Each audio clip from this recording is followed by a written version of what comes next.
Hello everybody, Jai Hind. How are you all? So yes, this is the last part of our 6th class की NCERT wherein we are going to read about our country India. थोड़ा मोटा माटी हम idea लगा लेते हैं. Okay, और let's see क्या है इसमें. देखो कितना बढ़िया इलस्ट्रेशन लग रहा है. सो आवर कंट्री इंडिया, इसमें आपको थोड़ी बेसिक चीज़ें जाननी है, उसके बारे में मैं आपको यहाँ पे बता दूंगी and then you are good to go with the same. और फिर लास्ट में कुछ क्वेश्चंस होंगे अगर तो आप वो अटेम्प्ट करना. Now India is a country of vast geographical expansion. Expanded है, राइट. अगर हम अपनी कंट्री देखें तो पूरी इतनी ज़्यादा वास्ट है, हर जगह से एक्सपेंडेड है. नॉर्थ में हमें क्या देखने को मिलता है? हिमालयाज देखने को मिलते हैं. और देन द अरेबियन सी जो है हमें वेस्ट साइड में देखने को मिलती है. एंड बे ऑफ बंगाल जो है ये हमें ईस्ट में मिलता है. इंडियन ओशन हमें साउथ में मिलता है. एंड जो शोर्स होती हैं वहाँ पे पेनिनसुलर की शोर्स होती हैं वो हमें साइड साइड में देखने को मिलती है.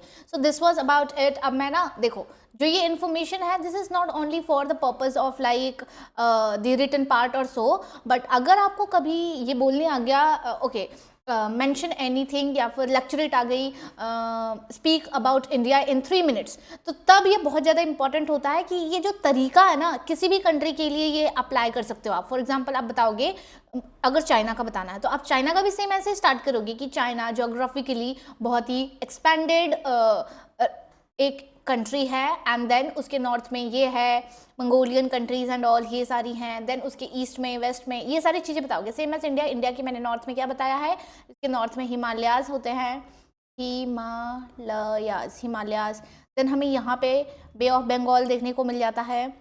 यहाँ पे हमें इंडियन ओशन देखने को मिलता है. एंड इस साइड में हमें अरेबियन सी देखने को मिलता है. तो इतना सबके पास इतनी क्लैरिटी होनी चाहिए, ठीक है. Now a piece of land that is surrounded by water on 3 side, इसको हम क्या कहते हैं? पेनिनसुला. तो जब हम इंडिया की पेनिनसुला की बात करते हैं सो दिस, अब एक ऐसा जमीन जो तीनों साइड से पानी से घिरा हो उसे हम क्या कह देते हैं? अगेन उसी को हम पेनिनसुला कहते हैं. अब लोकेशन की बात देखते हैं. Location setting of India. Location क्या है, कहाँ पड़ता है? सबसे पहले हम हेमिस्फीयर देखेंगे. मैंने फर्स्ट क्लास में भी आपको सिखा रखा था. For example if this is earth, ये हमारा इक्वेटर हो गया, यहाँ से हमारा मेरिडियन जा रहा है, ये हमारा नॉर्थ है, ये हमारा साउथ है, ये हमारा ईस्ट है, ये हमारा वेस्ट है. तो नॉर्थ ईस्टर्न हेमिस्फीयर में हमारा भारत पड़ता है यहाँ कहीं. समझ गए आप बात को? तो इसीलिए जब हम हेमिस्फीयर की बात करेंगे तो इंडिया जो है ये नॉर्दर्न हेमिस्फीयर में आता है. कौन से? नॉर्दर्न हेमिस्फीयर में. और ट्रॉपिक ऑफ कैंसर जो कि 23.5 डिग्री नॉर्थ है, ये इससे पास होता है और ये 8 स्टेट से पास होता है, ठीक है. और ये हमारे देश को आधे हिस्सों में बांटता है. यही इस लाइन का मतलब है. नेक्स्ट, अगर हम लैटिट्यूडनल एंड लॉन्गिट्यूडनल एक्सटेंट की बात करें तो बच्चे ये बहुत ज़्यादा इंपॉर्टेंट होते हैं. And when you see that these are the things which are mentioned even in your 6th class NCERT, तब तो आप देख सकते हैं कि अगर 6th क्लास के एक बच्चे को इतना ज्ञान है तो आप तो एक ग्रेजुएट है, राइट. तो ये आपका फर्ज होना चाहिए कि आपको ये सारी चीज़ें आए. नाउ अगर हम लैटिट्यूडनल की बात कर रहे हैं ये तो नॉर्थ साउथ होता है. लॉन्गिट्यूड्स जो होते हैं ये ईस्ट वेस्ट होते हैं. क्या मतलब कि जो लैटिट्यूड है ना ये हमारे इस तरह से बांटते हैं, इस तरह से बांटते हैं. ये देखो ये नॉर्थ में बांट रहा है और साउथ में. और जो हमारे लॉन्गिट्यूड्स लंबी वाली लाइन्स है ये हमारी ईस्ट और वेस्ट में बांटती है. क्लैरिटी मिल गई इतनी. अब जो हमारा ये नीचे पॉइंट होता है ना ये वाला, ये 8 डिग्री 4 मिनट्स नॉर्थ होता है. इस डैश का मतलब होता है मिनट, ठीक है. और इस डॉट का मतलब होता है डिग्री. तो 8 डिग्री 4 मिनट नॉर्थ से लेके 37 डिग्री 6 मिनट्स नॉर्थ तक हमारा क्या है? हमारा लैटिट्यूडनल एक्सटेंट है. अगर हम लॉन्गिट्यूडनल की बात करें तो हमारी 68 से 97 25 जाती है. यहाँ पे हमारा 97 डिग्री 25 मिनट्स ईस्ट होता है एंड यहाँ हमारी 68 डिग्री 7 मिनट ईस्ट होती है. अब ध्यान से सुनिएगा, यहाँ नॉर्थ आ गया, यहाँ भी नॉर्थ आ गया, यहाँ ईस्ट आ गया, यहाँ भी ईस्ट आ गया मैम, पर ये ईस्ट डायरेक्शन सही है, यहाँ वेस्ट होना चाहिए था, राइट. ये नॉर्थ है, यहाँ साउथ होना चाहिए था मैम, राइट. नो बच्चे, क्योंकि हमारा जो पूरा का पूरा कंट्री है ये सिर्फ नॉर्थ ईस्टर्न हेमिस्फीयर में बढ़ता है, जो कि मैंने यहाँ ऊपर समझाई है. देखो ये देखो ये ड्राइंग देखो, क्योंकि ये सिर्फ नॉर्थ ईस्टर्न हेमिस्फीयर में पड़ता है. इसीलिए जब हम ये पीछे को ये डिनोट करते हैं नॉर्थ साउथ वेस्ट, तो वहाँ पे कभी भी वेस्ट नहीं आता और कभी भी साउथ नहीं आता. आई होप ये आपको क्लैरिटी मिल गई हो. और अगर आपके मन में थोड़ा मोड़ा भी डाउट हो तो वो आज क्लैरिफाई हो गया हो. नाउ इंडिया जो है ये इसका लॉन्गिट्यूडनल स्प्रेड जो है ये 29 डिग्री का है, मतलब 30 डिग्री मोटा माटी अगर हम देखें तो फासला रहता है। अब हम हेमिस्फीयर डिवीजन की बात देखते हैं। If the world is divided into eastern and western hemisphere, तो इंडिया इसमें कौन से में आएगा? ईस्टर्न हेमिस्फीयर में। कैसे मैम? ये हो गया, अगर हम इसको ईस्टर्न और वेस्टर्न में बांट रहे हैं तो भारत यहाँ कहीं आता है, विच मीन्स ईस्टर्न, राइट। अब देखो, due to the wide longitudinal extent there could be a time difference of about 2 घंटा between eastern most and the western most part of India. अब क्या होता है, क्योंकि लॉन्गिट्यूडनल एक्सटेंट कितना है, करीब करीब 30 डिग्री का फासला है और 29 मान के चलो, तो इसकी वजह से जो हमारा ये कंट्री है प्यारा सा, इसके इस हिस्से और इस हिस्से में समय जो निर्धारित होता है उसमें फासले आ जाते हैं, उसमें डिफरेंसेस आ जाते हैं। अब अगर यहाँ जो अरुणाचल प्रदेश है और ये जो गुजरात है, इनके 2 शहरों में अलग अलग टाइम्स होंगे, तो हमारा कंट्री, हमारी रेलवे, हमारे टाइम जोन्स कैसे कैसे होगा, प्रॉब्लम हो जाएगा। इसी बात के लिए ये पॉइंट्स को हमें ध्यान रखना होता है कि हालांकि ये अलग है लेकिन हमारे पास अलग अलग टाइम जोन नहीं है, हमारे पास एक ही टाइम जोन है जो कि हम बीच में एक लाइन से निर्धारित करते हैं। इस बीच वाली लाइन को हम IST, इंडियन स्टैंडर्ड टाइम के नाम से जानते हैं।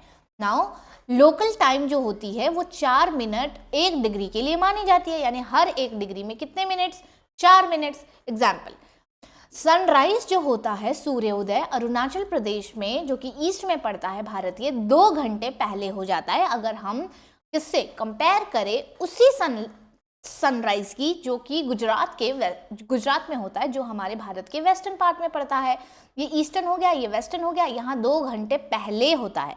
कैसे होता है? 2 घंटे पहले, और यहाँ 2 घंटे बाद में दिखता है हमें sunrise. Okay, now big countries that stretch east to west often use more than one time zone। ऐसा है USA जिसके पास 7 है, कनाडा है जिसके पास 6 है, और रशिया का आप मुझे बताएंगे क्या 11 है, कितने हैं वो आप मुझे बताएंगे, ठीक है।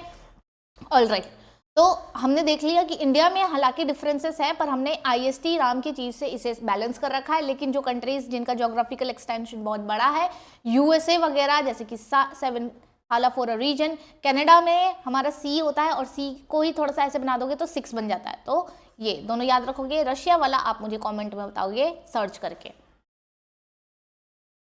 Thereafter we are here with IST, जिसकी मैं बात कर रही थी। To avoid the confusion, the longitudes of 82 degree 30 minute east has been chosen as the standard meridian of the India। अब ये 82.5 डिग्री तो याद रहता है, पर यहाँ नॉर्थ आएगा, ईस्ट आएगा, वेस्ट आएगा, ये हमें याद नहीं रखता। तो भाई आप याद रखना, ऐसी जो डंडी होती है वो 2 हिस्सों में ही बांटती है ना, ईस्ट और वेस्ट, और हम कौन से हेमिस्फीयर में? ईस्टर्न हेमिस्फीयर, तो डेफिनेटली ये ईस्ट वाला आएगा। Now this meridian provides the basis for IST, that is Indian Standard of Time। Now let us move towards the India's neighboring nations। Here is the map and look at the map। कितनी effective। तो we have हमारे पड़ोसी, हमारे कौन कौन से पड़ोसी है? पड़ोसी, अच्छा पड़ोसी हमारे सबसे बड़े दुश्मन होते हैं, और हमारे साथ भी ऐसा ही कुछ है। हालांकि हमारे को इंटरनेशनल रिलेशंस अपने मेंटेन करने रहते हैं, टाइज, लुक ईस्ट पॉलिसी हो गया, ब्रदरहुड पॉलिसी हो गया, उस हिसाब से हम थोड़ा बैलेंस करने की कोशिश करते हैं। बट अगेन, तो हमारी पड़ोसी में पहला तो Pakistan, then Bhutan, China, Nepal, Bangladesh, Myanmar, ये सारे हमारे पड़ोसी है। ईरान वगैरह को अभी नहीं गिनेंगे। देन आगे हम फैक्टर्स की बात करें तो हमारे political and administrative divisions of India देख लेते हैं। पॉलिटिकल में हम देखेंगे कि कैसे कैसे डिवाइडेड है, जहां बाउंड्रीज वगैरह हर एक की, और एडम कैसे होता है। India's administrative setup. इंडिया क्या है? एक बहुत बड़ी वास्ट कंट्री है, वास्ट मतलब huge. For administrative purpose it is divided into 28 states and 8 union territories. हमारा देश इतना बड़ा है, हमारे देश को हम अगर एक जगह, अगर पूरा देश एक ही प्लेस होता तो उसको गवर्न करना थोड़ा डिफिकल्ट होगा, क्योंकि हर एक स्टेट का अपना खुद का क्या है, कल्चर है, लैंग्वेज है, और वहाँ के फेस्टिवल्स है, कस्टम्स है, अपनी अपनी खुद के कल्चरल वैल्यूज़ हैं। अब हर एक स्टेट को हम अगर सिंगल यूनिटी जैसा मानते तो फिर थोड़ा प्रॉब्लम हो जाता है इन दी एडमिनिस्ट्रेशन। इसीलिए our country is divided into 28 states, ताकि इनकी एडमिनिस्ट्रेशन इफेक्टिव तरीके से हो, और 8 यूनियन टेरिटरीज में हमने इनको बांटा हुआ है। The basis of the state formation, the states have been formed mainly on the basis of the language.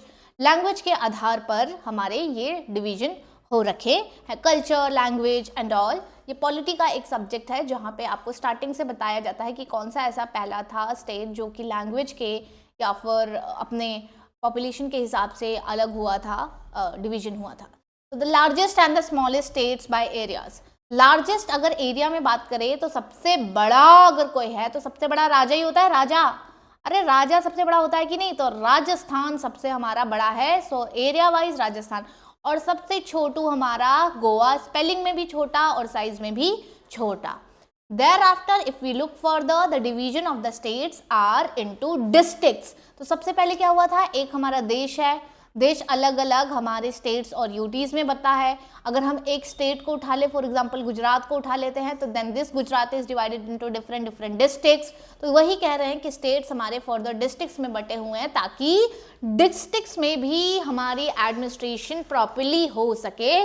Local administration, local self government जिसे कहते हैं, पंचायती राज एंड म्यूनिसिपैलिटीज। बैच वालों जरा बताना कौन से पार्ट और कौन से शेड्यूल में आते हैं और अमेंडमेंट वाला अमेंडमेंट कौन सा है। चलो, देन कम्स इंडिया की फिजिकल फीचर्स। फिजिकल मतलब कि ऐसे फीचर्स जिसे हम आंखों से देख सकते हैं, जैसे मैंने बताया थे माउंटेन हो गए, देन ये टेबल टॉप क्या था, प्लेट्यूज हो गए, प्लेन्स हो गए, ये सब। तो माउंटेन्स, हिमालयाज हमारे लॉफ्टी स्नो कैप्ड माउंटेन्स हैं, standing as the sentinels in the north. North में अगर हमें कोई प्रोटेक्ट कर रहा है तो ये हमारे बड़े लॉफ्टी स्नो से कवर्ड हिमालयाज हैं। हमारे किससे कवर्ड है, स्नो से कवर्ड हिमालयाज हैं। हिम मतलब होता है और आल्य मतलब क्या होता है, हिम मतलब होता है स्नो, हिम मतलब क्या होता है हमारा बर्फ, और आलय मतलब जैसे विद्यालय, राइट। तो आलय मतलब होता है घर। तो हम कहते हैं हमारे बर्फ का घर और अबोर्ड ऑफ स्नो हम किसको कहते हैं, हिमालय को। It is divided into 3 parallel ranges. हमारी जो हिमालय है वो 3 रेंजेस में बटी हुई है। पहली रेंज जो है इसे हम कहते हैं ग्रेट हिमालयाज। पहली रेंज को हम क्या कहते हैं, ग्रेट। तो सबसे ग्रेट है सबसे ऊपर, इसका नाम हिमाद्री भी है, ग्रेट हिमालयाज जिसका नाम हिमाद्री भी है। Northern most ranges contains the world's highest peak. इस पे वर्ल्ड के सबसे बड़े बड़े हाईएस्ट पीक देखने को मिल जाएंगे। इस पे आपको बहुत ऊंचे ऊंचे चोटियां देखने को मिल जाएंगी। फिर उसके नीचे पहली लाइन हो गई, उसके बाद नीचे मिडल, देन आते हमारे मिडल हिमालयाज जिसे हम हिमाचल कहते हैं। अच्छा बताओ, ग्रेटर वाले को क्या कहते हैं, हिमाद्री। उसके नीचे जो मिडल होता है उसको क्या कहते हैं, हिमाचल। हिमाचल जो है वो हिमाद्री के नीचे यानी कि इसके साउथ में आता है। इसमें बहुत सारे हिल स्टेशन हैं, तो आप पिकनिक के लिए वहाँ पे चिल करने के लिए शिमला, मसूरी, नैनीताल, दार्जिलिंग, मनाली, कुल्लू जा सकते हैं। और लास्ट में आते हैं हमारे southern most ranges of the Himalaya जिसको कि हम शिवालिक भी कहते हैं। अब ये शिवालिक में आपको नीचे वाली उत्तराखंड एंड ऑल नीचे नीचे को देखने को मिल जाती हैं, और यहाँ पे फिर आपको वो कंकड़, भांगर, ये मैं आगे वाली क्लासेस में आपको सिखाऊंगी, ये सारी भी चीज़ें देखने को मिलती हैं। नाउ देखो, ये देख लो, यहाँ पे हिमालयस दिख रहे हैं हमारे, इसमें भी 3 हमारे लेयर्स होते हैं, हमारा great Himalaya, middle Himalaya, southern Himalaya. Great Himalaya को हम हिमाद्री भी कहते हैं, मिडल हिमालय को हिमाचल कहते हैं, और लास्ट में जो है लेसर हिमालय, इसको हम लोग शिवालिक के नाम से जानते हैं। इसके बाद अगर दूसरे फीचर की बात करें तो हमारे आते हैं नॉर्दर्न प्लेन्स। ये सिर्फ नॉर्थ में पाए जाने वाली प्लेन्स की बात हो रही है। ये हमारे जो लास्ट वाली हिमालय होती है, जो शिवालिक, उसके साउथ में पाए जाते हैं। ये फ्लैट होता है, एलुवियल, यहाँ पे बहुत ही ज़्यादा फर्टाइल मिट्टी होती है क्योंकि नदियाँ ऊपर से आती हैं और यहाँ पे फर्टाइल सॉइल इकट्ठा कर दी हैं। इंडस, गंगा, ब्रह्मपुत्रा और इन सब की ट्रिब्यूटरीज जो कि मैं आपको इंस्टाग्राम पे सिखाने वाली हूँ ट्रिक से, ये सब के सब यहीं इसी एरिया से बहती हैं। ये वर्ल्ड का fertile, one of the fertile land होता है, गुड फॉर कल्टीवेशन, और यहाँ पॉपुलेशन भी ज़्यादा संख्या में देखने को मिलती है क्योंकि ये प्लेन एरिया है तो एग्रीकल्चर के लिए बहुत ही ज़्यादा सूटेबल है। इसके बाद अगर हम कुछ और अपने भारत में देख सकते हैं तो वो है डेजर्ट। डेजर्ट मतलब रेगिस्तान, एक समुद्र, रेगिस्तान एक सूखा, पूरी एरिया रेत से भरी कैक्टस, कैमल्स, सन, एनर्जी, यहाँ ग्लूकोन डी का पाइप ऐड याद आ रहा है। It lies in the western part of India. ये ड्राई है, हॉट है, सैंडी है and stretch of the land. पूरी लैंड का एक स्ट्रेच है इतना बड़ा। And it has a very little vegetation. भाई यहाँ पे अनाज वनस्पति वगैरह कुछ नहीं उतना उग पाते हैं। फिर आता है हमारा ये पेनिनसुलर प्लेट्यू, जो कि हमारा नीचे वाला प्लेट्यू है। प्लेट्यू ये south of the northern plains पाया जाता है। तो जो हमारा शिवालिक रेंज है, इसके साउथ में, शिवालिक रेंज के साउथ में हमारे नॉर्दर्न प्लेन्स, और फिर इसके यहाँ वेस्ट साइड में डेजर्ट, और इसके नीचे हमारे पेनिनसुलर प्लेट्यू, ये याद रखना, ठीक है। South of the northern plains आता है, ट्रायंगुलर इन शेप है, विद हाईली अनइवन रिलीफ, उबड़ खाबड़ है। It contains numerous hill ranges and valleys, valleys वगैरह पाई जाती हैं। हमारा सतपुड़ा और विंध्या के बीच में से नर्मदा नदी जाती है ड्रिफ्ट वैली बनाते हुए। अरावली हिल्स हमारे को यहीं पे देखने मिलती है। ये दुनिया की ओल्डेस्ट रेंजेस हैं एंड ये नॉर्थ वेस्टर्न पार्ट में लोकेटेड है। इस साइड में अरावली हमारी पाई जाती है, ठीक है, okay.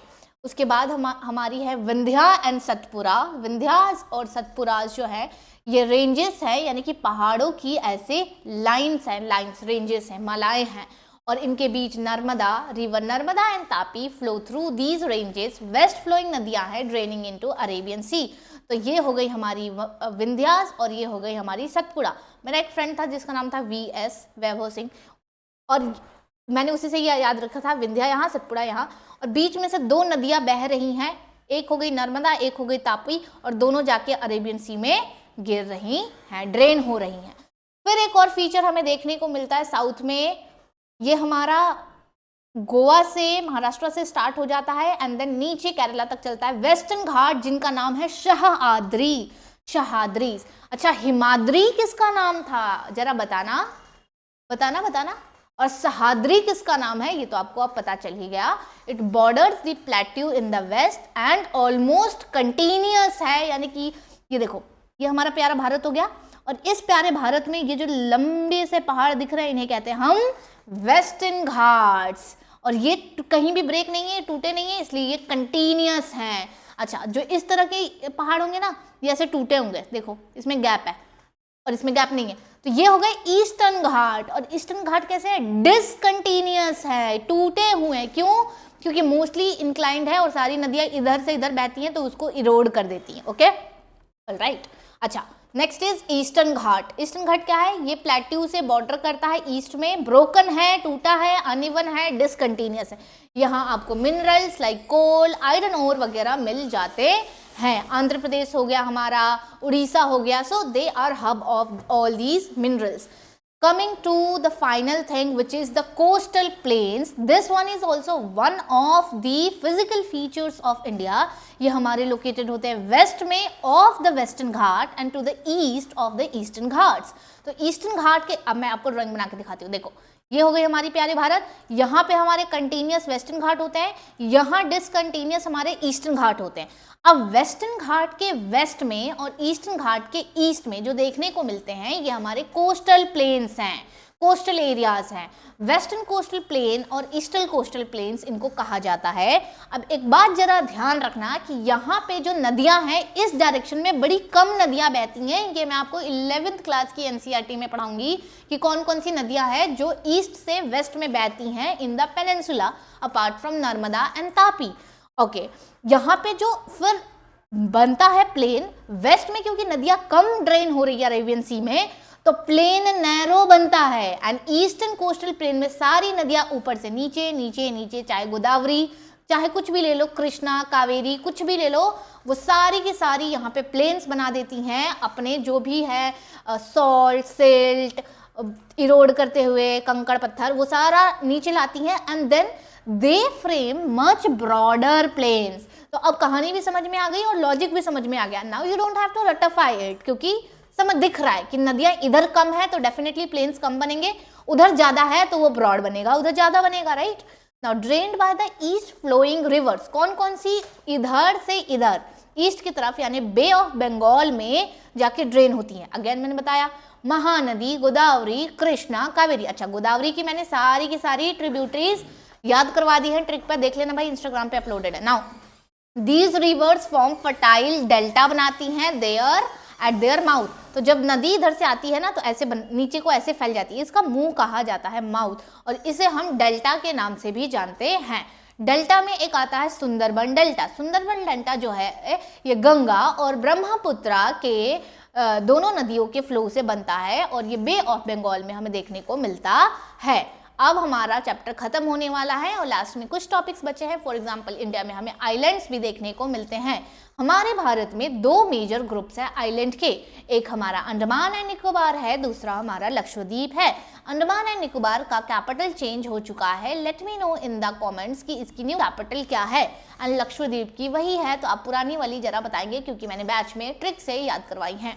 Now this is the Andaman and Nicobar islands are located to the south east. South east मतलब अगर ये है south east of the Indian, तो ये हो गया साउथ और ईस्ट मतलब ये, यानी यहाँ कहीं आपको क्या मिलेगा, अंडमान एंड निकोबार। तो ये साउथ ईस्ट डायरेक्शन में इंडिया के मेनलैंड से साउथ ईस्ट और ये बे ऑफ बंगाल में पाया जाता है। जबकि जो लक्षद्वीप है ये अरेबियन सी में है, यहाँ पे हमें कोरल्स देखने को मिलती हैं। द डिफरेंस इज, क्वेश्चन आता है CAPF का PYQ है जिसमें पूछा हुआ था क्या कोरल्स हमारे बे ऑफ बंगाल में पाए जाते हैं कि अरेबियन सी में पाए जाते हैं। ओके, तो यहाँ से देखो क्योंकि लक्षद्वीप अरेबियन सी में है और यहाँ कोरल्स पाए जाते हैं। It is situated off the coast of Kerala. Kerala के कोस्ट से थोड़ी दूरी पे अप्रॉक्सीमेटली 32-50 इतने किलोमीटर्स दूरी पे हमारा ये लक्षद्वीप वाला आइलैंड पाया जाता है। So these were the physical features of our entire country and I hope आपको सारा समझ में आ गया हो। एक रिकैप करवा देती हूँ कि फिजिकल फीचर्स में हमारे सबसे पहले माउंटेन्स आते हैं, उसमें मैंने 3 लाइन बताई हैं, तीनों के अपने अपने नाम है वो बताया है। देन हमारा नॉर्दर्न प्लेन आता है, नॉर्दर्न प्लेन हमारा साउथ ऑफ शिवालिक रेंजेस आते हैं। देन थर्ड में मैंने बताया कि इसके वेस्ट में हमारे डेजर्ट पाया जाता है, वहाँ पे वेजिटेशन पॉसिबल नहीं है। एंड देन आफ्टर दैट हम नीचे आए हैं डेजर्ट के भी नीचे और नॉर्दर्न प्लेन के भी, तो हमें मिला है पेनिनसुलर प्लेट्यू। वहाँ पे हमने विंध्या देखा, सतपुड़ा देखा, नदियाँ देखी जो कि बीच से गुजरी हैं जैसे नर्मदा हो गई, तापी हो गई, और लास्ट में हमने 2 और चीज़ें देखी हैं। 5th नंबर पे हमने देखा है हमारा क्या, सह्याद्रीज। किसका नाम है, वेस्टर्न घाट्स का, और ईस्टर्न घाट्स 2 हमने देखा। ईस्टर्न घाट हमारे डिसकंटिन्यूस है, वेस्टर्न घाट हमारे कंटिन्यूस है। क्यों, क्योंकि नदियों का फ्लो इस डायरेक्शन में ज़्यादा है और हमारी अरेबियन सी में ड्रेन होने वाली नदियाँ कम है। लास्ट में हमने और 2 चीज़ें देखी, वो क्या है, हमारे आइलैंड्स। आइलैंड्स में 2 कैटेगरीज है, एक हमारी कहाँ मिलती है, off the coast of Kerala also known as Lakshadweep island, और एक हमारी मिलती है south eastern direction of the mainland India which is also known as what, it is known as Andaman and Nicobar Island. So this was all about the chapter, and from tomorrow onwards we'll move towards and start with our 7th NCERT. I hope you all are excited for it. और ऐसे करके हम 8, 9, 10th, 11, 12 सबकी खत्म कर लेंगे। आप सीख भी जाएंगे और मजे मजे में आपकी पढ़ाई भी हो जाएगी। If you want the PDF, do let me know in the comments कि मैम हमें PDF चाहिए, तो टीम आपको टेलीग्राम ग्रुप में वो शेयर कर देगी। टिल देन आप अपना ध्यान रखिए और पढ़ते रहिए। जय हिंद, बाय बाय।